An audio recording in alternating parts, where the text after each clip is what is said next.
যুবক ভাইরা সবাই যারা বিয়া শাদী করো নাই, মন চাই ইসরে আমার যদি একটা গার্লফ্রেন্ড থাকতো। এটা আল্লাহর চাওয়া না মনের চাওয়া? সুতরাং যে ব্যক্তি গার্লফ্রেন্ড বানাবে বিয়ের আগে, এটা হলো নফসের গোলাম। আর যে ব্যক্তি বিয়ের আগে হারাম রিলেশন না করে চরিত্র হেফাজত করবে, এটা কার গোলাম? সুতরাং যুবক ভাইয়েরা, জিএফ বানাইতে যাইও না, হারাম রিলেশনের দিকে যেয়ে নফসের গোলাম হয় না। মন চাইবে একটু নাটক দেখি, সিনেমা দেখি, মন চাইবে একটু আমি গুনাহ করি, মন চাইবে আমি একটু গান বাজনা করি। মনের কোনো চাওয়াকে প্রাধান্য দেওয়া যাবে না, কারণ মনের কথা শুনলে হয়ে যাব নফসের গোলাম। আর আল্লাহকে ভয় করে আমি যদি কুরআন সুন্নাহর পথে চলি, আমি হয়ে যাব কার গোলাম? আমরা সবাই যদি নফসের গোলামি বাদ দিয়ে আল্লাহর গোলাম হতে পারি, দেখেন রব্বুল আলামিন কেমন সুসংবাদ আমাদেরকে দিলেন। আল্লাহ তাআলা বলছেন, ওয়া আম্মা মান খাফা মাকামা রাব্বিহি ওয়া নাহান নাফসা আনিল হাওয়া ফাইন্নাল জান্নাতা হিয়াল মাওয়া।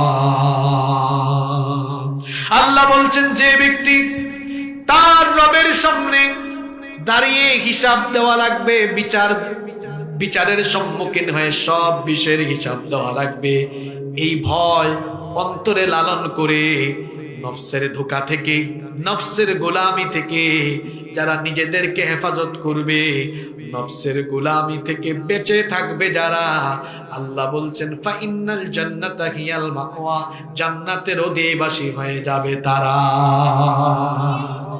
আমরা সবাই জান্নাত চাই কি চাই না? আরো জোরে বলেন, চাই কি চাই না? জান্নাত যদি চাই, তাহলে কি আজকে থেকে ফজরের নামাজ আর 5 ওয়াক্তের নামাজ চাইরা নফসের গোলাম হব, নাকি নামাজ পড়া আল্লাহর গোলাম হব? দেখা যাবে কিছুক্ষণ পরে, ঠিক আছে? আমরা কার গোলাম হবে? আমার কথাগুলো কি, পয়েন্টগুলো কি মাথার ভিতরে ঢুকে না উপরে দিয়ে দৌড় মারে? মনে আসেনি? একটা মাঝখানে টেস্ট হয়ে যাক। হ্যাঁ, 1 নম্বর কি বলেছিলাম? ধোঁকা থেকে বাঁচার জন্য, শয়তানের ধোঁকা থেকে বাঁচার জন্য আশ্রয় চাইবো। মাশাআল্লাহ, বলছিলাম কোয়ান্টিটি গুরুত্বপূর্ণ, কোয়ালিটি ফুল শ্রোতায়েরা, আলহামদুলিল্লাহ। এরপরে 2 নম্বর, শয়তানের ধোঁকা থেকে বাঁচার জন্য কি করতে হবে? মাশাআল্লাহ, আল্লাহর ভয় লালন করতে হবে। 3 নম্বর, মৃত্যুর কথা।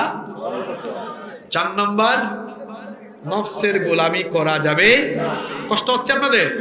তো আজানও হবে, আজানের আগ পর্যন্ত আমরা 14টা শেষ করবো ইনশাআল্লাহ, বাকিগুলো ছোট ছোট আছে, ভয় পাইয়েন না আপনারা। নাম্বার 5 নম্বর, গুনাহ থেকে বাঁচার জন্য একাকিত্ব বর্জন করতে হবে। কারণ যখন মানুষ একাকী থাকে, নিভৃতে থাকে, তখন শয়তান মানুষকে দিয়া গুনাহ করানোর চান্স পায় বেশি। যারা অবিবাহিত তাদেরকে বলবো, ভাই অবিবাহিত অবস্থায় কখনো একা রুমে ঘুমাইও। একা রুমে ঘুমিয়েছে তো শয়তান এসে বলবে, ওই মেয়েটারে ফোন দাও, ওই যে দেখছিলাম, ওই যে যারা দেখা মাথা তোমার খারাপ হয়েছিল, একটু সার্চ দিয়া বাইর করো, একটু ফোন লাগাও, মেসেঞ্জারে ট্রাই করো, দেখো তুমি পাও কিনা। একা থাকলে দেখা যাবে শয়তান ধোঁকা দিবে, তুমি একা মানুষ, একা বসে আছো, ওই যে একটা সিনেমা আসছিল দেখো না, আজকে রাতে দেখা ফলাও। একা আছে, শয়তান এবার মাথায় চিন্তা নিয়ে আসবে, একটু পর্নোগ্রাফি দেখে মজা নাও, একটু অশ্লীল ভিডিও দেখো। একাকিত্ব যখন মানুষ থাকে, একাকিত্ব মানুষকে ধীরে ধীরে ধ্বংসের পথে নিয়ে, এজন্য একা থাকা যাবে। আপনারা বলবেন, হুজুর একা তো থাকতেছে না, বিয়া করতে চাই। তো বিয়ার সময় হলে বিয়া করবেন। এখানে আব্বাজানরা শোনেন, এবার আপনারা আপনাদের ছেলে মেয়েদেরকে বিয়ের আগে একা রুমে ঘুমাইতে দিবেন না, তো কি করবেন? 2 ছেলে 3 ছেলে আছে, এক রুমে 2টা সিঙ্গেল খাট দেন, বলেন তোরা 2 ভাই 2 খাটে ঘুমা। বড় ভাই ছোট ভাইয়ের শরমে সে আর কোনো আজে বাজে কাজ ঘরে করার সুযোগ পাবে? ছোট ভাইও বড় ভাইয়ের ভয়ে আজে বাজে কাজ করার সুযোগ পাবে? যার একটা আছে হে কি করবেন? বলবেন, এই তুমি দরজা খুলে ঘুমাইও, পর্দা থাকুক।